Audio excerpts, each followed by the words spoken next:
स्वागत करते हैं आप सभी का अपने YouTube channel JSSC defence zone में। आज की इस वीडियो में हम सी-टेट दिसंबर 2019 में पूछे गए विज्ञान के प्रश्नों के बारे में चर्चा करेंगे।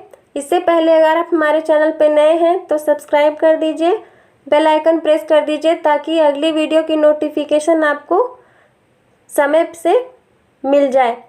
तो आइए शुरू करते हैं। आज का पहला क्वेश्चन है, एक्स वह रसायन है जो हमारे आमाशय में उपस्थित होता है तथा भोजन के पाचन के लिए आवश्यक है।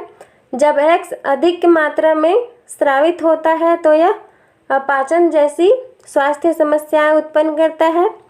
वहीं वाई वह रसायन है जिसका उपयोग ऐसी ही परिस्थिति में उपचार के लिए किया जाता है। एक्स और वाई कौन से रसायन हैं, उनकी पहचान करें। इसमें क्वेश्चन यह कह रहा है कि एक्स नाम का एक रसायन है जो हमारे आमाशय में पाया जाता है, जो हमारे भोजन जिसे हम ग्रहण करते हैं उसके पाचन के लिए आवश्यक है। किंतु जब यही रसायन अधिक मात्रा में हमारे आमाशय में स्रावित होने लगता है तो अपाचन जैसी तथा अन्य स्वास्थ्य संबंधी समस्याएं जो है खड़ी कर देता है। लेकिन इसके उपचार के लिए एक अन्य रसायन है जिसका नाम वाई है, उसका उपयोग ऐसी परिस्थिति में उसके उपचार के लिए किया जाता है। तो ये एक्स और वाई नाम के जो रसायन है उनकी पहचान करना है, जिसमें पहला ऑप्शन दिया है एक्स हाइड्रोक्लोरिक अम्ल है तथा वाई सोडियम कार्बोनेट है। Option B X milk of magnesia है तथा वाई हाइड्रोक्लोरिक अम्ल है। ऑप्शन सी है एक्स हाइड्रोक्लोरिक अम्ल तथा वाई मिल्क ऑफ मैग्नीशिया है। Option D x milk of magnesia है तथा वाई स्कॉर्बिक एसिड है। तो हमारे आमाशय में जो रसायन स्रावित होता है उसका नाम HCl हाइड्रोक्लोरिक अम्ल है, जिसका रासायनिक नाम हाइड्रोक्लोरिक अम्ल होता है। तथा हमारे आमाशय में जब हाइड्रोक्लोरिक अम्ल अधिक मात्रा में स्रावित होता है तो मिल्क ऑफ मैग्नीशिया, जिसे MgOH2 मैग्नीशियम हाइड्रोक्साइड कहा जाता है, नामक क्षारीय रसायन का प्रयोग किया जाता है। तो इसका राइट आंसर हो जाएगा ऑप्शन सी, एक्स हाइड्रोक्लोरिक अम्ल है तथा वाई मिल्क ऑफ मैग्नीशिया है। जब हमारे आमाशय में अम्ल की मात्रा अधिक हो जाती है तो मैग्नीशियम हाइड्रोक्साइड नाम का क्षार जो है वह हमारे आमाशय को सही करने में मदद करता है। हमारा अगला क्वेश्चन है, निम्नलिखित में से किस प्रक्रिया में बैक्टीरिया जीवाणुओं का यूज नहीं होता है। निम्नलिखित में से किस प्रक्रिया में बैक्टीरिया का उपयोग नहीं होता है। ऑप्शन ए दही बनने में, ऑप्शन बी डबल रोटी पकने में, ऑप्शन सी गन्ने के रस के किण्वन में, ऑप्शन सी नाइट्रोजन के स्थिरीकरण में। तो इसका राइट आंसर हो जाएगा ऑप्शन बी, डबल रोटी के पकने में। डबल रोटी, ब्रेड आदि वगैरह में कवक का यूज़ होता है, फंगस का यूज़ होता है। जबकि दही, लैक्टोबैसिलस नाम का जीवाणु दही में पाया जाता है। गन्ने के रस के किण्वन में भी बैक्टीरिया पाया जाता है और राइजोमियम नाम का जो जीवाणु होता है वह नाइट्रोजन के स्थिरीकरण के लिए उत्तरदायी है। तो इसमें नेगेटिव आंसर पूछा है, तो इसका राइट आंसर हो जाएगा डबल रोटी पकने में, क्योंकि डबल रोटी में कवक का इस्तेमाल होता है। हमारा अगला क्वेश्चन है, निम्नलिखित में से कौन सा अन्य से भिन्न है। निम्नलिखित में से कौन सा अन्य से भिन्न है। इसमें 4 ऑप्शन दिए हुए हैं। इसमें 3 ऑप्शन जो है वो एक दूसरे से मैच करते हैं, जबकि एक है वो अलग है। पहला ऑप्शन है वनोन्मूलन, दूसरा ऑप्शन है मरुस्थलीकरण, तीसरा ऑप्शन है अपर्दन, चौथा ऑप्शन है संरक्षण। तो इसमें हम देख रहे हैं कि ऑप्शन ए, बी और सी जो है एक टाइप के लग रहे हैं। वनोन्मूलन अर्थात वनों का ह्रास होना, मरुस्थलीकरण अर्थात मिट्टी का बालुई रूप में परिवर्तन होना। ऑप्शन सी है अपर्दन, मृदा का कटाव होना, मृदा की हानि होना, भूस्खलन होना। ऑप्शन डी है संरक्षण। तो ये जो ऑप्शन 1 और 2 और 3 है जो वो नेगेटिविटी को डिनोट करते हैं, जबकि ऑप्शन 4 जो है संरक्षण वो पॉजिटिव थिंग है। तो इसका राइट आंसर हो जाएगा ऑप्शन डी, संरक्षण करना। संरक्षण करना अर्थात किसी भी चीज़ को सुरक्षित रखने के लिए प्रयास करना। तो इसका राइट आंसर हो जाएगा ऑप्शन डी। नेक्स्ट क्वेश्चन है, निम्नलिखित में से कौन सा कथन सही नहीं है? निम्नलिखित में से कौन सा कथन सही नहीं है? ऑप्शन ए है पाचन एक रासायनिक परिवर्तन है। ऑप्शन बी प्रकाश संश्लेषण एक रासायनिक परिवर्तन है।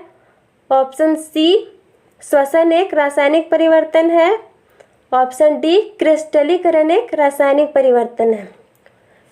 इसमें यह पूछ रहा है कि कौन सा कथन सही नहीं है, जिसमें पहला ऑप्शन है पाचन एक रासायनिक परिवर्तन है, जो बिल्कुल सही है। हमारे पेट में अनेक प्रकार की क्रियाएं होती है, रासायनिक परिवर्तन होता है, भोजन का पाचन होता है, उसमें कई प्रकार के केमिकल स्रावित होते हैं, हाइड्रोक्लोरिक अम्ल स्रावित होता है, केमिकल रिएक्शन होते हैं। ऑप्शन बी है प्रकाश संश्लेषण एक रासायनिक अभिक्रिया है, इसमें जो जल कार्बन डाइऑक्साइड है वो ग्लूकोज रूप में परिवर्तित होते हैं।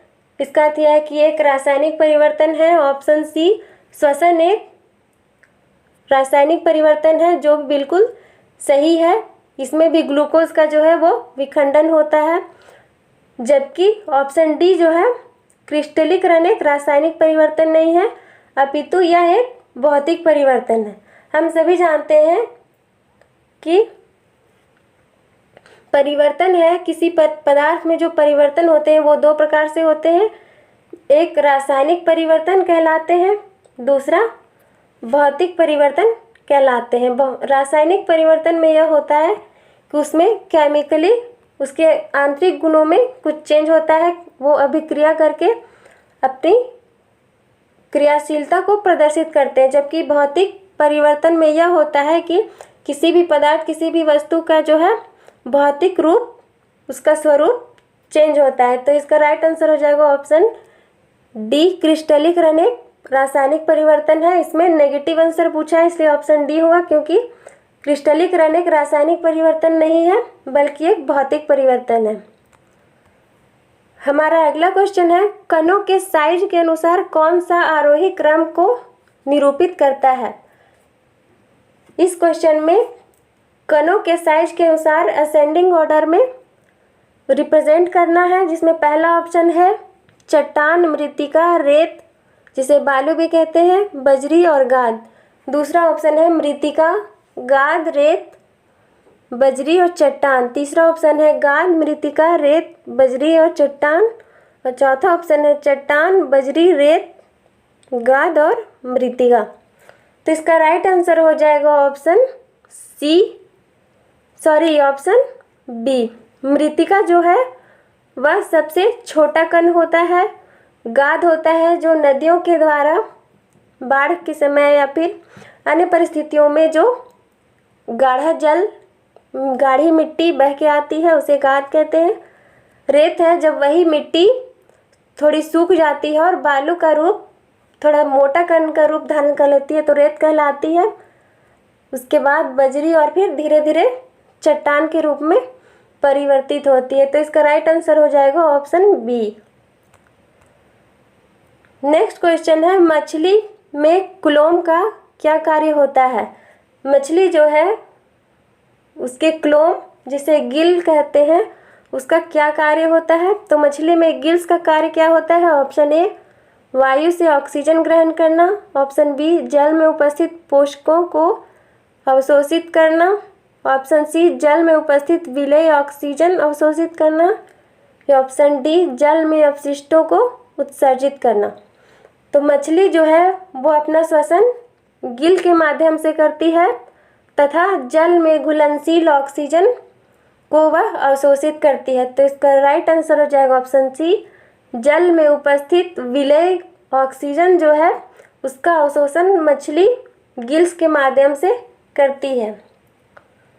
नेक्स्ट क्वेश्चन है, यदि संयोजक तार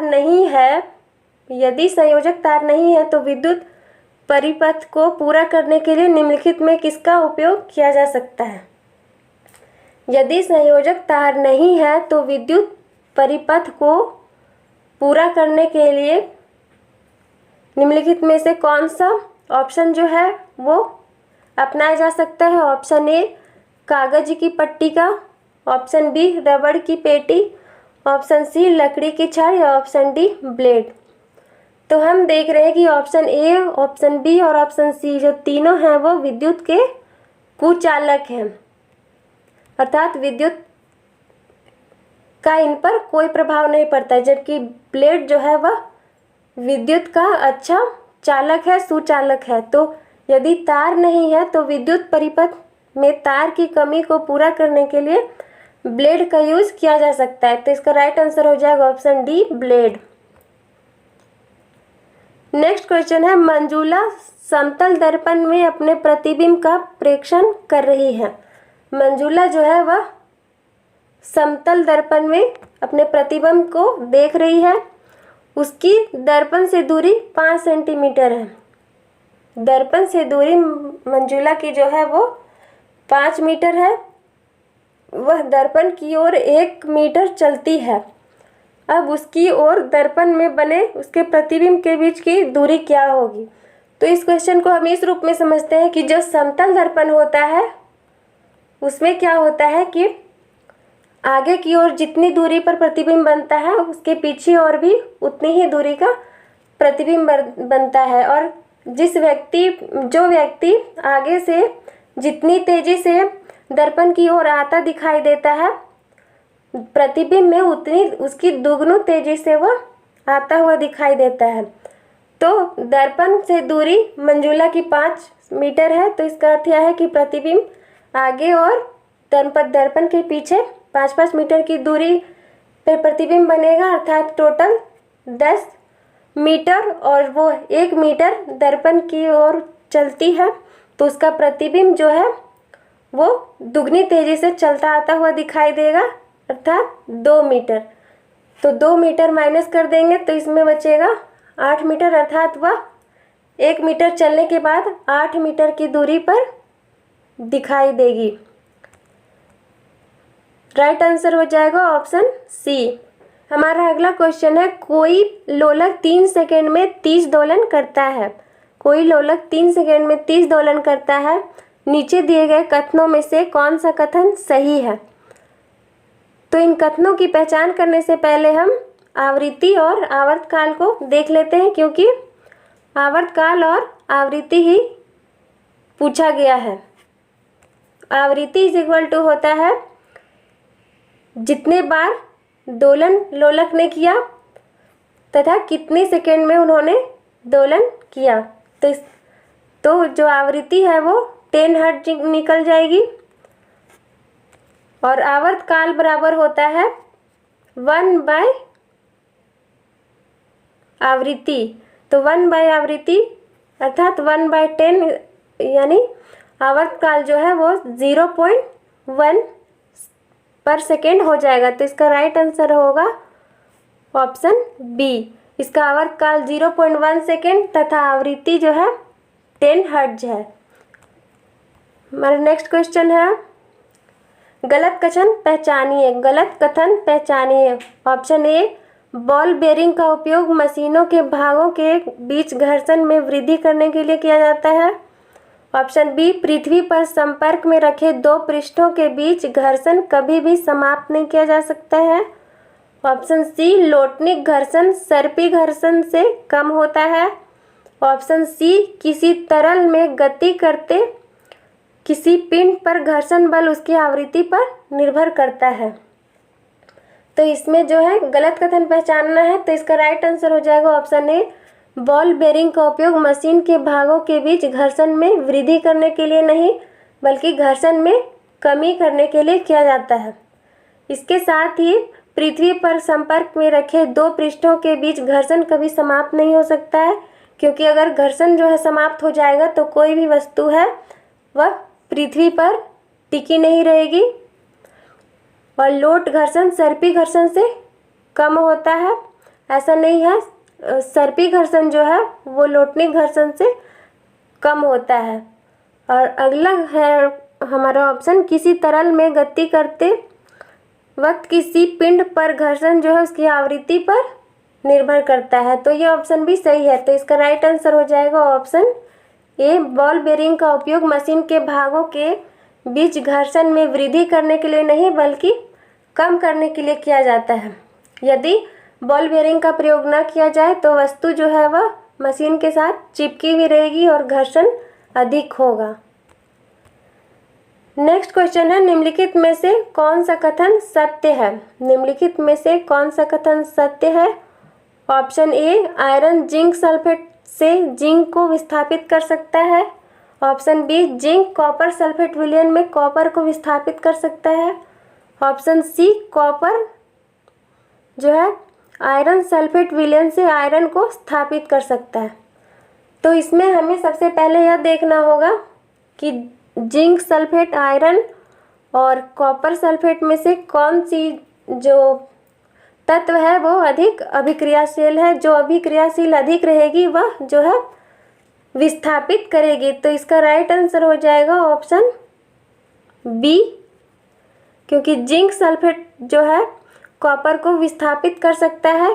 जिंक सल्फेट जो है जिंक तत्व जो है वह कॉपर से अधिक क्रियाशील तत्व है। तो इसका राइट आंसर हो जाएगा ऑप्शन बी। अगला क्वेश्चन है, निम्नलिखित में से सही कथन पहचानिए। निम्नलिखित में से सही कथन पहचानिए। ऑप्शन ए, डॉक्टरी थर्मामीटर का उपयोग उबलते द्रवों का ताप मापने के लिए किया जा सकता है। तो यह कथन जो है वो रॉन्ग हो गया है, क्योंकि डॉक्टरी थर्मामीटर का प्रयोग ताप मापने के लिए किया जाता है, किंतु यह उबलते द्रवों के ताप मापने के लिए नहीं किया जा सकता है, क्योंकि इससे थर्मामीटर जो है वह फट जाएगा। नेक्स्ट ऑप्शन है, कमरे का ताप मापने के थर्मामीटर का परिसर 30 डिग्री से 100 डिग्री सेल्सियस होता है, जो कि ये ऑप्शन भी रॉन्ग है। ऑप्शन सी, प्रयोगशाला थर्मामीटर का परिसर 35 डिग्री सेल्सियस से 42 डिग्री सेल्सियस होता है। ये ऑप्शन भी गलत है, क्योंकि प्रयोगशाला थर्मामीटर का जो परास है वो -10 डिग्री से 110 डिग्री तक इसका परास होता है।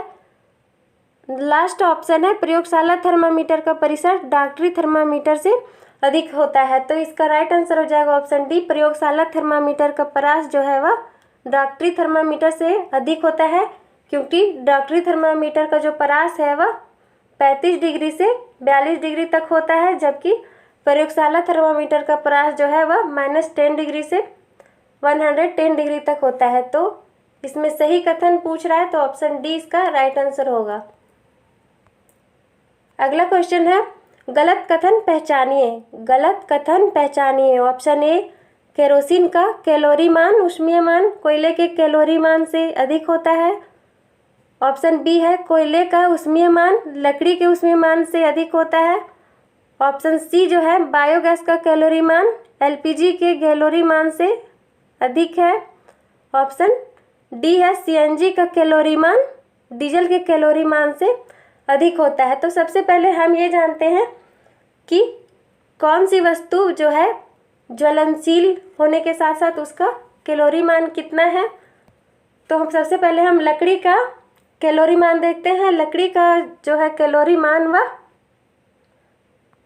17,000 से 22,000 तक इसका कैलोरी मान होता है। कोयला का 25,000 से लेके 33,000 तक कैलोरी मान होता है। डीजल का 45,000 के लगभग कैलोरी मान होता है, जबकि बायोगैस का 40,000 से लेके 45,000 तक कैलोरी मान होता है। इसके साथ ही सबसे अधिक सीएनजी और एलपीजी गैस का कैलोरी मान जो है वह अधिक होता है, लगभग 50,000 के आसपास होता है। तो इसमें जो गलत कथन होगा ऑप्शन सी इसका राइट होगा।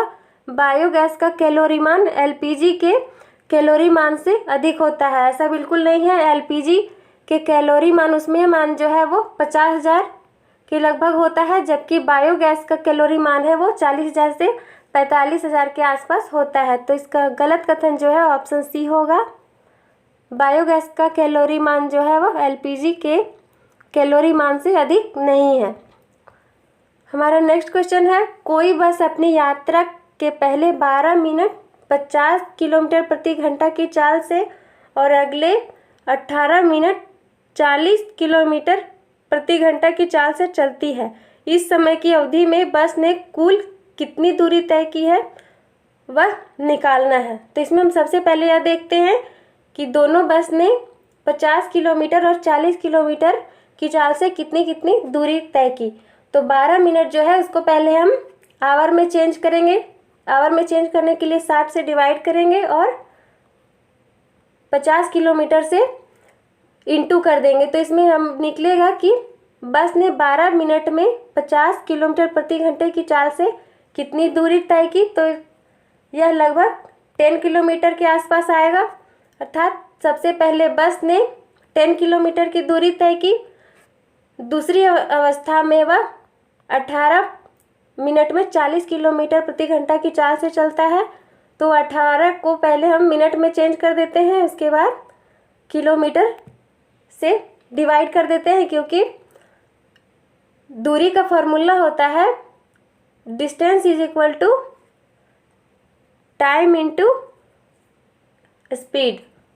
ठीक है, ये फॉर्मूला में जब हम पुट करेंगे तो इसका राइट आंसर आ जाएगा 4 दूना 4 तिया 12। तो सेकेंड टाइम यह 12 किलोमीटर की दूरी तय करता है और फर्स्ट टाइम हम देखे थे कि यह 10 किलोमीटर की दूरी तय करता है। तो इसका राइट आंसर हो जाएगा ऑप्शन बी। टोटल बस जो है वह 22 किलोमीटर की दूरी को तय करता है। नेक्स्ट क्वेश्चन है, निम्नलिखित में से गलत कथन पहचानिए। निम्नलिखित में से गलत कथन पहचानिए। ऑप्शन ए, पृथ्वी की अपने अक्ष पर गति आवर्ती है। ऑप्शन बी, प्रकाश की गति सरल रेखीय गति है। ऑप्शन सी, सितार के कर्षित तार की गति दोलन गति होती है। ऑप्शन डी, सभी आवर्ती गतियां वृत्तिकार होती हैं। तो इसमें गलत कथन पूछ रहा है, तो इसका राइट आंसर हो जाएगा ऑप्शन डी, सभी आवर्ती गतियां जो है वह वृत्ताकार गतियां होती है। यह गलत है, क्योंकि लोलक जो है वह इस प्रकार से गति करता है, यह सर्कुलर नहीं घूमता है। तो लोलक जो है वह भी एक आवर्ती गति को,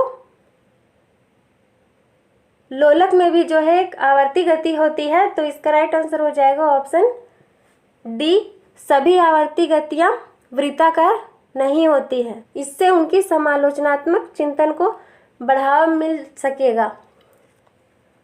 तो इसका राइट आंसर हो जाएगा ऑप्शन सी। हमारा अगला क्वेश्चन है, एक शिक्षक कक्षा का आरंभ एक दिए गए भोजन के नमूने में मंड का रासायनिक परीक्षण का प्रदर्शन करके करता है। एक शिक्षक जो है वह कक्षा का आरंभ भोजन के नमूने में मंड का रासायनिक परीक्षण का प्रदर्शन करता है। मंड को अंग्रेजी में स्टार्च भी करते हैं। उपरोक्त कथन में रेखांकित शब्द से संबंधित संज्ञानात्मक प्रक्रिया को हम क्या कह सकते हैं। ऑप्शन ए, सृजन करना। ऑप्शन बी, विश्लेषण करना। ऑप्शन सी, अनुप्रयोग करना। और ऑप्शन डी, बोध करना। तो इसका राइट आंसर हो जाएगा ऑप्शन सी, अनुप्रयोग करना। जो कि शिक्षक जो है वह विज्ञान की कक्षा आरंभ करने से पहले वह भोजन के नमूने के रूप में मंड स्टार्च को ले जाता है और रासायनिक परीक्षण करता है। अर्थात बच्चों के सामने जो है वह पढ़ाई जाने वाली टॉपिक को बच्चों के सामने जो है प्रदर्शित करके अनुप्रयोग करके वह दिखाता है। तो इसका राइट आंसर हो जाएगा ऑप्शन सी, अनुप्रयोग करना। नेक्स्ट क्वेश्चन है, निम्नलिखित में से कौन सी गतिविधि बच्चों में सक्रिय अधिगम का प्रावधान नहीं करेगी। निम्नलिखित में से कौन सी गतिविधि जो है वह बच्चों में सक्रिय अधिगम का प्रावधान नहीं करेगी। ऑप्शन ए, विज्ञान क्लब की स्थापना। ऑप्शन बी, क्षेत्र भ्रमण का आयोजन करना। ऑप्शन सी, विज्ञान का कोना बनाना। ऑप्शन डी, कक्षा में व्याख्यान सुनना। तो इसमें सक्रिय अधिगम का प्रावधान नहीं करेगी। इसका राइट आंसर हो जाएगा ऑप्शन डी, कक्षा में व्याख्यान सुनना। कक्षा में व्याख्यान सुनने से बच्चे सक्रिय नहीं हो सकेंगे, जबकि विज्ञान की क्लब की स्थापना करने से, क्षेत्र भ्रमण का आयोजन करवाने से और लेबोरेटरी आदि की स्थापना करने से विज्ञान के लिए लेबोरेटरी की स्थापना करने से बच्चे अनुप्रयोग करके स्वयं अवलोकन करके सीख सकते हैं। तो इसका राइट आंसर हो जाएगा ऑप्शन डी, विज्ञान की शिक्षा में व्याख्यान सुनना बच्चों को सक्रिय नहीं बनाता है। तो इसका राइट आंसर हो जाएगा ऑप्शन डी। नेक्स्ट क्वेश्चन है, विज्ञान में निम्नलिखित में से किसके द्वारा सीखने में कमी का पता लगाया जाता है? विज्ञान में निम्नलिखित में से किसके द्वारा सीखने में कमी का पता लगाया जाता है? ऑप्शन बी, अवधारणा मानचित्र, ऑप्शन बी, वर्णन अभिलेख, option C, portfolio, option D, सत्र अंत उपलब्धि परीक्षण। तो इसका राइट आंसर हो जाएगा ऑप्शन ए, अवधारणा के मानचित्रण करने से बच्चे किस विषय, किस तथ्य, कौन सी अवधारणा को रख रहे हैं, इसका जो प्रदर्शन करेंगे तो उनसे सीखने, उन्होंने क्या सीखा है और उनकी सीखने में क्या कठिनाई है, इसका पता लगाया जा सकता है। ऑप्शन बी, वर्णन अभिलेख करने से तथा पोर्टफोलियो से भी पता लगाया जाता है। पोर्टफोलियो में बच्चों में सीखने से संबंधित जो भी समस्याएं हैं और उनकी जो पॉजिटिव पॉइंट है सीखने से संबंधित, वो सभी आंकड़े पोर्टफोलियो में होते हैं। तो इसका राइट आंसर हो जाएगा ऑप्शन ए, बी और सी। जबकि सत्र अंत उपलब्धि परीक्षण का जो है वह कुछ खास महत्व विज्ञान में सीखने के संदर्भ में नहीं है, क्योंकि यह जो है सत्र के अंत में परीक्षण होता है, जबकि विज्ञान जो है वह करके सीखने और तुरंत अनुप्रयोग करके सीखने पर बल देता है। तो इसका राइट आंसर हो जाएगा ऑप्शन सी, ए, बी और सी। नेक्स्ट क्वेश्चन है, निम्नलिखित में से कौन सा साधन अवलोकन आधारित है? निम्नलिखित में से कौन सा साधन अवलोकन आधारित है? ऑप्शन ए, मौखिक परीक्षण, ऑप्शन बी, लिखित परीक्षण, ऑप्शन सी, कागज पेंसिल परीक्षण, या ऑप्शन डी, वर्णन अभिलेख। तो साधन अवलोकन आधारित जो परीक्षण है वह हो सकता है मौखिक परीक्षण, क्योंकि जब बच्चे से, छात्र से किसी भी प्रकार का प्रश्न किया जाएगा और मौखिक रूप से वह जिस हाव भाव से अपने विचार को अभिव्यक्त करेगा, तो शिक्षक जो है वह अवलोकन करके उसका मौखिक परीक्षण कर सकता है। तो इस प्रकार मौखिक परीक्षण जो है वह अवलोकन आधारित परीक्षण है। नेक्स्ट क्वेश्चन है, नीचे दिए गए कथनों में से कौन सा सही कथन है? नीचे दिए गए कथनों में से कौन सा सही कथन है? ऑप्शन ए, पश्मीना शाल बकरी के बाल से बनता है, जो बिल्कुल सही कथन है। पश्मीना शाल बकरी के बालों से बनता है और यह बकरी जो है वह जम्मू कश्मीर में पाई जाती है। ऑप्शन बी है, अंगोरा एक प्रकार का ऊन है जो खरगोश से प्राप्त होता है। यह भी एक राइट कथन है, क्योंकि अंगोरा एक प्रकार का ऊन है जो एक विशेष प्रकार के खरगोश से प्राप्त होता है। ऑप्शन सी है, ऊंट की ऊन कारपेट बनाने में उपयोग होती है। यह कथन भी सही है। अगला कथन है, पश्मीना ऊन खरगोश से प्राप्त होती है, जो कथन गलत है, क्योंकि हम ऊपर में देख चुके हैं कि पश्मीना शॉल जो है वह बकरी से प्राप्त होती है और इस प्रकार की बकरी जो है वह जम्मू कश्मीर जैसे क्षेत्रों में पाई जाती है। तो इसका राइट आंसर हो जाएगा ऑप्शन ए, ऑप्शन बी और ऑप्शन सी। तो यहाँ पे जो है वह दो कथन दिया हुआ है और सी-टेट दिसंबर 2019 की CBSE द्वारा जारी आंसर की के अनुसार जो राइट आंसर दिया हुआ है वह है ऑप्शन ए और सी। तो इसका राइट आंसर हो जाएगा ऑप्शन ए और सी, जबकि इसका और बी ऑप्शन जो है वो भी सही है। अंगोरा एक प्रकार की ऊन है जो खरगोश से प्राप्त होती है, लेकिन आंसर की में जो आंसर मान्यता दिया गया है वह है ऑप्शन ए और सी का। हमारा नेक्स्ट क्वेश्चन है, नीचे दिए गए लक्षणों के आधार पर जंतु को पहचानिए। नीचे दिए गए लक्षणों के आधार पर जंतु को पहचानिए। ऑप्शन ए, लंबा मेरुदंड है जिसमें। ऑप्शन बी में है बहुत सी मांसपेशियां हैं। ऑप्शन सी, आगे को धकेलने के लिए शरीर अनेक वलयों में मुड़ता है। इसमें ऑप्शन दिए हुए हैं सर्प, केचुआ, घोंघा और अंकुश कृमि। तो इसका राइट आंसर हो जाएगा ऑप्शन ए सर्प। सर्प में जो है वो एक लंबा मेरुदंड होता है, रीढ़ की हड्डी होती है, इसकी बहुत सारी मांसपेशियां भी होती है और आगे को बढ़ने के लिए स्वयं को शरीर के अनेक वलयों से इसका मुड़ा हुआ आता है और स्वयं को आगे धकेलता है। तो इसका राइट आंसर हो जाएगा ऑप्शन ए सर्प। जबकि केचुआ है उसमें रीढ़ की हड्डी नहीं पाई जाती है, घोंघा अंकुश कृमि में रीढ़ की हड्डियां नहीं पाई जाती है और यह आगे की ओर स्वयं को अपने वलयों में मुड़ा हुआ नहीं होता है और धकेलता नहीं है। तो इसका राइट आंसर हो जाएगा ऑप्शन ए सर्प। नेक्स्ट क्वेश्चन है, नीचे दिया गया कौन सा कथन सही नहीं है? नीचे दिया गया कौन सा कथन सही नहीं है? ऑप्शन ए सभी धमनियां ऑक्सीजन समृद्ध रक्त को ले जाती हैं। ऑप्शन बी सभी धमनियां ऑक्सीजन को हृदय से अन्य भागों में ले जाती हैं। ऑप्शन सी है धमनियों को भित्तियां मोटी होती है। ऑप्शन डी है धमनियों की भित्तियां प्रत्यास्थ होती है।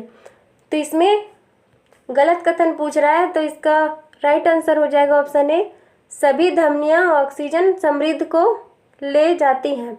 यह कथन गलत है क्योंकि एक धमनी जो होती है वह CO2 युक्त रक्त को प्रवाहित करती है। पल्मोनरी धमनी जो है वह अशुद्ध रक्त को हमारे शरीर में प्रवाहित करती है। तो इसका राइट आंसर हो जाएगा ऑप्शन ए सभी धमनियां ऑक्सीजन समृद्ध रक्त को ले जाती हैं, जो कि गलत है। पल्मोनरी धमनी जो है वह अशुद्ध रक्त को प्रवाहित करती है। इसके साथ ही अशुद्ध रक्त को प्रवाहित करने वाली शिरा जो है उसमें से पल्मोनरी शिरा नाम की एक शिरा होती है जो शुद्ध रक्त को प्रवाहित करती है। तो इसका राइट आंसर हो जाएगा ऑप्शन ए। नेक्स्ट क्वेश्चन है, निम्नलिखित में से कौन मिलानों के सही क्रम को निरूपित करता है? निम्नलिखित में से कौन मिलानों के सही क्रम को निरूपित करता है? ऑप्शन ए है एसिटिक एसिड, दही, लैक्टिक एसिड, पालक, ऑक्जेलिक एसिड, नींबू, पंचफल। ऑप्शन डी है एस्कॉर्बिक एसिड।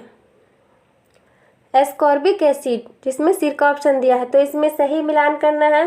तो इसमें हम देखते हैं कि सिरका जो है उसे एसिटिक एसिड भी कहा जाता है। लैक्टिक एसिड लैक्टोबैसिलस नाम के बैक्टीरिया के कारण दही जमता है। ऑक्जेलिक एसिड जो है वह पालक में पाया जाता है, जबकि साइट्रिक एसिड जो है वह, जिसे विटामिन सी का रासायनिक नाम भी एस्कॉर्बिक एसिड कहा जाता है, यह नींबू वंश के फलों में पाया जाता है। तो इसका राइट आंसर हो जाएगा ए का 4, यानी ऑप्शन सी इसका राइट होगा। एसिटिक एसिड जो है उसे सिरका भी कहते हैं। लैक्टिक अम्ल दही में पाया जाता है। ऑक्जेलिक एसिड जो है वह पालक, टमाटर, सब्जियों में पाया जाता है।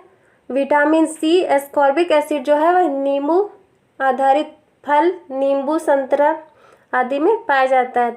तो इसका राइट आंसर हो जाएगा ऑप्शन सी।